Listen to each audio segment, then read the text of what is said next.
नमस्कार। प्रादेशिक समाचार के साथ मैं शीला कुमारी। पहले मुख्य समाचार। प्रधानमंत्री ने हिमाचल प्रदेश में ऊना से वंदे भारत एक्सप्रेस को नई दिल्ली के लिए किया रवाना। कहा, सरकार क्षेत्रीय संपर्क और डिजिटल सुविधाएं बढ़ाने को लेकर प्रतिबद्ध। राज्य की सभी अदालतों में 12 नवंबर को राष्ट्रीय लोक अदालत का होगा आयोजन। लगभग 4 लाख मामले निपटाने का रखा गया लक्ष्य।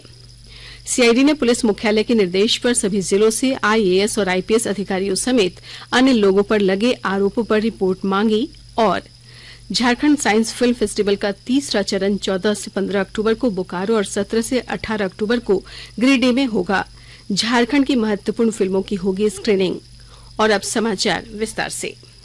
प्रधानमंत्री नरेंद्र मोदी ने कहा है कि सरकार का ध्यान क्षेत्रीय संपर्क को बढ़ाने और लोगों तक डिजिटल सुविधाएं उपलब्ध कराने पर केंद्रित है। श्री मोदी हिमाचल प्रदेश के ऊना में विभिन्न विकास योजनाओं की शुरुआत पर जनसभा को संबोधित कर रहे थे। इससे पहले प्रधानमंत्री ने वंदे भारत एक्सप्रेस को ऊना से नई दिल्ली के लिए रवाना किया। देश से शुरू होने वाली ये चौथी वंदे भारत रेलगाड़ी है। इसके शुरू होने से देश में पर्यटन को बढ़ावा मिलेगा। श्री मोदी ने ऊना में भारतीय सूचना तकनीकी संस्थान का भी उद्घाटन किया और बल्क ड्रग पार्क की आधारशिला भी रखी। आज प्रधानमंत्री हिमाचल प्रदेश के चंबा में 2 पनबिजली परियोजनाओं की भी आधारशिला रखेंगे। इन परियोजनाओं से सालाना 270 मिलियन यूनिट से अधिक बिजली का उत्पादन होगा। श्री मोदी राज्य में लगभग 3125 किलोमीटर लंबी सड़कों के लिए प्रधानमंत्री ग्राम सड़क योजना के तीसरे चरण का भी शुभारंभ करेंगे। राष्ट्रपति द्रौपदी मुर्मू ने आज त्रिपुरा में अगरतला खोंगसांग जन शताब्दी एक्सप्रेस और अगरतला कोलकाता एक्सप्रेस को रवाना किया। त्रिपुरा को असम, पश्चिम बंगाल और मणिपुर से जोड़ने वाली इन रेलगाड़ियों से पूर्वोत्तर क्षेत्र में संपर्क और पर्यटन को बढ़ावा मिलेगा। राष्ट्रपति 3 दिन के त्रिपुरा और असम दौरे पर हैं। वे आईआईटी गुवाहाटी में केंद्रीय इलेक्ट्रॉनिकी और सूचना प्रौद्योगिकी मंत्रालय तथा स्वास्थ्य और परिवार कल्याण मंत्रालय और असम सरकार की विभिन्न विकास परियोजनाओं का शुभारंभ भी करेंगी और आधारशिला रखेंगी। इनमें आईआईटी गुवाहाटी में सुपर कंप्यूटर, धुबरी में मेडिकल कॉलेज और अस्पताल तथा डिब्रूगढ़ और जबलपुर में राष्ट्रीय विषाणु विज्ञान संस्थान के जोनल इंस्टीट्यूट का उद्घाटन भी शामिल है। वहीं शाम को राष्ट्रपति असम प्रशासनिक स्टाफ कॉलेज गुवाहाटी द्वारा उनके सम्मान में नागरिक अभिनंदन और सांस्कृतिक कार्यक्रम में शामिल होंगी। राज्य की सभी अदालतों में 12 नवंबर को राष्ट्रीय लोक अदालत का आयोजन किया जाएगा। इसमें करीब 4 लाख मामले निपटाने का लक्ष्य रखा गया है। इसके लिए हाईकोर्ट समेत सभी अदालतों में तैयारी शुरू कर दी गई है। आपसी सुलह से मामलों को निपटाने के लिए स्पेशल बेंच गठित की गई है और सभी पक्षों को नोटिस भी भेजा जा रहा है। आपको बता दें कि झारखंड उच्च न्यायालय में ही अवमानना से जुड़े 3000 से अधिक मामले लंबित हैं। आजाद भारत की बात आकाशवाणी के साथ श्रृंखला में आज हम अंतरिक्ष कार्यक्रमों में भारत की उपलब्धियों की जानकारी लेकर आए हैं। भारत का अंतरिक्ष कार्यक्रम पिछले दशकों में काफी विकसित हुआ है। देश की अंतरिक्ष यात्रा में कुछ महत्वपूर्ण मोड़ों में आर्यभट्ट उपग्रह, पीएसएलवी, जीएसएलवी, मिशन शक्ति और मार्स ऑर्बिटर मिशन का प्रक्षेपण शामिल हैं। अंतरिक्ष अनुसंधान गतिविधियां भारत में 1960 के दशक के आरंभ में शुरू की गई थीं। भारतीय अंतरिक्ष कार्यक्रम के संस्थापक डॉक्टर विक्रम साराभाई ने वर्ष 1962 में भारतीय राष्ट्रीय अंतरिक्ष अनुसंधान समिति का गठन किया था। ये समिति विकसित होकर 15 अगस्त 1969 को भारतीय अंतरिक्ष अनुसंधान संगठन इसरो में बदल गई। इसरो का मुख्य उद्देश्य अंतरिक्ष प्रौद्योगिकी का विकास करना और राष्ट्रीय जरूरतों के लिए इसकी उपयोगिता को विकसित करना है।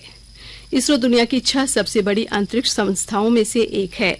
प्रख्यात भारतीय खगोल शास्त्री के नाम पर भारत के पहले उपग्रह का नाम आर्यभट्ट रखा गया था। भारत का दूसरा उपग्रह भास्कर प्रथम भी सोवियत रूस की सहायता से प्रक्षेपित किया गया था।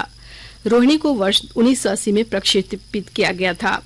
वर्ष 1984 में वायुसेना के पायलट राकेश शर्मा अंतरिक्ष में जाने वाले पहले भारतीय थे। उन्होंने अंतरिक्ष से तत्कालीन प्रधानमंत्री इंदिरा गांधी से बातचीत भी की थी। ध्रुवीय उपग्रह प्रक्षेपण यान पीएसएलवी ने 2 स्पेसक्राफ्ट वर्ष 2008 में चंद्रयान प्रथम और वर्ष 2013 में मार्स ऑर्बिटर स्पेसक्राफ्ट को सफलतापूर्वक प्रक्षेपित किया था। चंद्रयान प्रथम भारत का पहला चंद्र अभियान था। वहीं मार्स ऑर्बिटर मिशन देश का पहला इंटरप्लेनेटरी मिशन था। इसने भारत को अपने पहले प्रयास में मंगल ग्रह की कक्षा में पहुंचने वाला दुनिया का पहला देश बना दिया। प्रधानमंत्री नरेंद्र मोदी ने कहा था कि मंगलयान में सब कुछ स्वदेशी है और हम हॉलीवुड फिल्म की तुलना में कम बजट में मंगल ग्रह पर पहुंचे। भारत आत्मनिर्भर अंतरिक्ष प्रयोगों की दिशा में प्रयास कर रहा है और इसरो ने कम लागत वाली और विश्वसनीय उपग्रह प्रक्षेपण प्रणाली विकसित की है। इसरो द्वारा एक और शानदार नवाचार GSLV है, जो PSLV की तुलना में कक्षा में भारी पेलोड ले जाने में सक्षम है। रक्षा अनुसंधान और विकास संगठन ने 27 मार्च 2019 को अपनी एंटी सैटेलाइट ASAT मिसाइल के साथ अंतरिक्ष में एक उपग्रह को सफलतापूर्वक बेअसर करने में सफलता प्राप्त की थी। ये DRDO के सहयोग से सबसे महत्वपूर्ण और जटिल अभियानों में से एक था।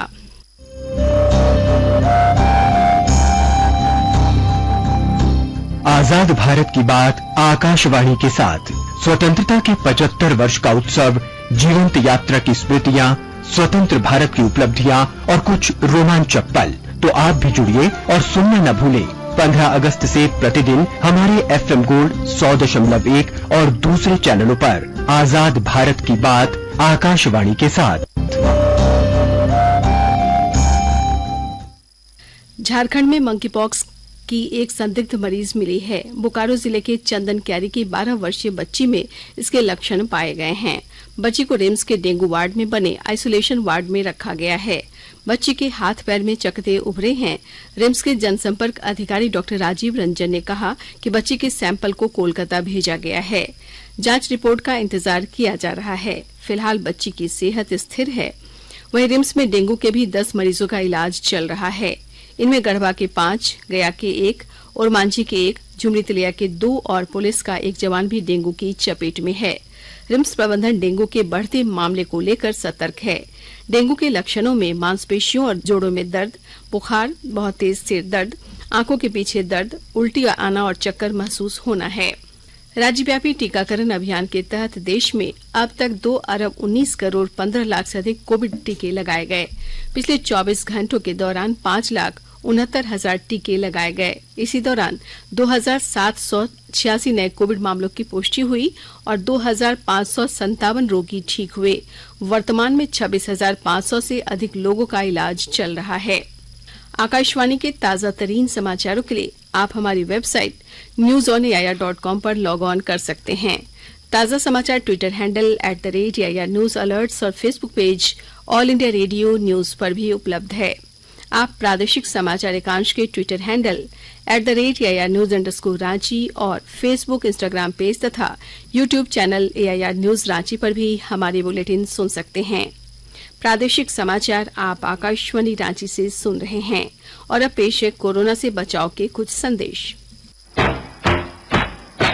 चलो मिलकर एक शुरुआत करें, चलो एक फैसला आज करें, मास्क नहीं तो टोकेंगे, कोरोना को रोकेंगे, चलो एक इरादा करते हैं, चलो एक इरादा करते हैं, मास्क नहीं तो टोकेंगे, कोरोना को रोकेंगे। भारत सरकार द्वारा जनहित में जारी। कोविड-19 से बचाव और सुरक्षित रहने के 3 उपाय। मास्क लगाएं, 2 गज दूरी है जरूरी, सुरक्षित दूरी रखें, हाथ और मुंह साफ रखें। प्रादेशिक समाचार में आपका एक बार फिर से स्वागत है। CID ने पुलिस मुख्यालय के निर्देश पर सभी जिलों से IAS और IPS अधिकारियों समेत अन्य लोगों पर लगे आरोपों पर रिपोर्ट मांगी है। इस मामले में राज्य के शिक्षा मंत्री जगन्नाथ महतो, IAS अधिकारी KK खंडेलवाल, गिरिडीह जिले के पुलिस अधीक्षक अमित रेणु, गिरिडीह के SDPO अनिल कुमार सिंह, IAS दिलीप कुमार झा समेत कई पदाधिकारी और कई कारोबारियों के बारे में जानकारी मांगी गई है। बता दें कि ED ने पुलिस मुख्यालय को इनके खिलाफ पत्र लिखा था। रामगढ़ जिले में आपकी योजना आपकी सरकार आपके द्वार कार्यक्रम के तहत उपायुक्त माधवी मिश्रा की अध्यक्षता में चितरपुर प्रखंड के कोईहारा गांव में शिविर का आयोजन किया गया। विस्तृत जानकारी दे रहे हैं हमारे संवाददाता। आपकी योजना आपकी सरकार आपके द्वार कार्यक्रम के तहत रामगढ़ उपायुक्त माधवी मिश्रा की अध्यक्षता में चितरपुर प्रखंड अंतर्गत भुचुंडी पंचायत के कोईहारा गांव में शिविर का आयोजन किया गया। शिविर के दौरान उपायुक्त ने सभी ग्रामीणों को संबोधित करते हुए कहा कि सरकार की विभिन्न कल्याणकारी योजनाओं का लाभ आपको आपके ही क्षेत्र में मिले, वह समस्याओं का समाधान आपके क्षेत्र में ही हो। इसी उद्देश्य से राज्य सरकार द्वारा आपकी योजना आपकी सरकार आपके द्वार कार्यक्रम का आयोजन किया जा रहा है। जिन गाँवों में पहले शिविर आयोजित नहीं हो पाए थे, इस वर्ष उन क्षेत्रों में शिविर आयोजित कर ग्रामीणों को लाभ दिया जा रहा है। सरकार की विभिन्न कल्याणकारी योजनाओं की जानकारी देते हुए उपायुक्त ने कहा कि युवाओं को वित्तीय मदद उपलब्ध कराकर उन्हें स्वरोजगार उपलब्ध कराने के उद्देश्य से राज्य सरकार द्वारा मुख्यमंत्री रोजगार सृजन योजना का संचालन किया जा रहा है, जिसके तहत 50,000 रूपए तक के लोन के लिए किसी भी गारंटर की जरूरत नहीं है। कौशल किशोर तिवारी, आकाशवाणी समाचार, रामगढ़। धनबाद स्थित विनोद विहारी महतो कोयलांचल विश्वविद्यालय में कल हुई संबंधन कमेटी की बैठक में टुंडी के शिबू सोरेन डिग्री कॉलेज को अस्थायी संबद्धता देने के प्रस्ताव पर मंजूरी दी गई। इसके साथ ही विश्वविद्यालय के अंतर्गत आने वाले अस्थायी संबद्धता प्राप्त 6 कॉलेजों की मान्यता के प्रस्ताव को भी पास कर दिया। इस प्रस्ताव को राज्य सरकार के पास भेजा जाएगा। राज्य सरकार की अनुमति के बाद ही इन कॉलेजों में नामांकन के लिए विश्वविद्यालय स्तर से एनओसी दी जाएगी। सूचना तथा प्रसारण मंत्रालय द्वारा आजादी का अमृत महोत्सव के तहत एक श्रृंखला कार्यक्रम प्रसारित करने का निर्णय लिया गया है, जिसका शीर्षक है जर्नी ऑफ इंडिया। ये कार्यक्रम दूरदर्शन के विभिन्न चैनलों पर प्रसारित किया जाएगा। कार्यक्रम का पहला भाग 14 अक्टूबर को प्रसारित किया जाएगा। मैं भारत हूँ, देखिए मेरी ओर, पहचानिए मुझे। We're one of the most mega diverse countries on this planet. हमारी शादियाँ, हमारे फैशन स्टेटमेंट सारे इंस्पायर्ड हैं हमारे सिनेमा से।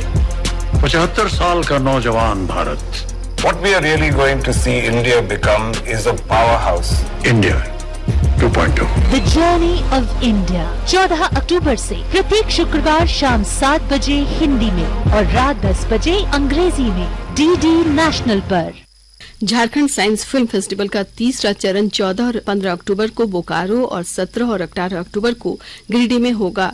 इसमें झारखंड समेत देश भर की महत्वपूर्ण फिल्में दिखाई जाएंगी। साइंस फिल्म फेस्टिवल का आयोजन इस साल अप्रैल के अंत तक लोहरदगा में तथा दूसरे फिल्म फेस्टिवल का आयोजन अगस्त में कोल्हान क्षेत्र में किया गया था। इस बार उत्तरी छोटानागपुर पर ये केंद्रित है। बोकारो में 2 दिन में 15 फिल्में दिखाई जाएंगी। वहीं झारखंड के युवा फिल्मकार आकिब कलाम निर्देशित फिल्म डीके का प्रदर्शन होगा। इस साल भोपाल में आयोजित राष्ट्रीय विज्ञान फिल्म महोत्सव में इस फिल्म का चयन हुआ था। वहीं पद्मश्री सिमोन उरांव के पर्यावरण और जल संरक्षण पर आधारित फिल्म झरिया की भी स्क्रीनिंग होगी। इस फिल्म को 3 बार राष्ट्रीय पुरस्कार जीत चुके बीजू टोप्पो ने निर्देशित किया है। सरायकेला खरसावां जिला के कुचाई थाना अंतर्गत बैंक ऑफ इंडिया के कुचाई शाखा के पास कल रात अपराधियों ने एक युवक की धारदार हथियार से हत्या कर दी। युवक की पहचान कुचाई निवासी 42 वर्षीय शंकर सोई के रूप में हुई है।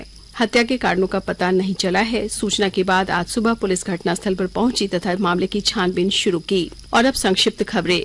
गोड्डा जिले के महागामा थाना क्षेत्र के लहठी गांव में कल चापाना लगाने वाले 36 वर्षीय मिस्त्री की मौत काम करने के दौरान हो गई। काम के दौरान लोहे की पाइप बिजली के तार से सट गया था। साहिबगंज में महिला को डायन बिसाही के आरोप में निवस्त्र कर पेड़ से बांधकर पीटने के मामले पर थाना में 3 लोगों पर प्राथमिकी दर्ज की गई है। पूर्वी सिंहभूम जिले के पोटका प्रखंड के तिलाईडीह में बारिश के दौरान बगदर पेड़ पर वज्रपात हुआ, जिससे उस पेड़ के नीचे खड़े 2 व्यक्ति की मौत हो गई, जबकि 3 गंभीर रूप से घायल हो गए। जामताड़ा जिले के सभी प्रखंडों, नगर निकायों, पंचायतों व वार्डों में कल आपकी योजना आपकी सरकार आपके द्वार कार्यक्रम का आयोजन किया गया। सहायक जिला सूचना एवं जनसंपर्क पदाधिकारी अक्षय कुमार ने बताया कि पहले दिन 1672 आवेदनों का ऑन द स्पॉट निष्पादन किया गया। अंत में मुख्य समाचार एक बार फिर। प्रधानमंत्री ने हिमाचल प्रदेश में ऊना से वंदे भारत एक्सप्रेस को नई दिल्ली के लिए किया रवाना। कहा सरकार क्षेत्रीय संपर्क और डिजिटल सुविधाएं बढ़ाने को लेकर प्रतिबद्ध। राज्य की सभी अदालतों में 12 नवंबर को राष्ट्रीय लोक अदालत का होगा आयोजन। लगभग 4 लाख मामले निपटाने का रखा गया लक्ष्य। सीआईडी ने पुलिस मुख्यालय के निर्देश पर सभी जिलों से आईएएस और आईपीएस अधिकारियों समेत अन्य लोगों पर लगे आरोप पर रिपोर्ट मांगी। और झारखंड साइंस फिल्म फेस्टिवल का तीसरा चरण 14 से 15 अक्टूबर को बोकारो और 17 से 18 अक्टूबर को गिरिडीह में होगा। झारखंड की महत्वपूर्ण फिल्मों की होगी स्क्रीनिंग। इसके साथ ही आकाशवाणी रांची से प्रादेशिक समाचार का ये बुलेटिन समाप्त हुआ। नमस्कार।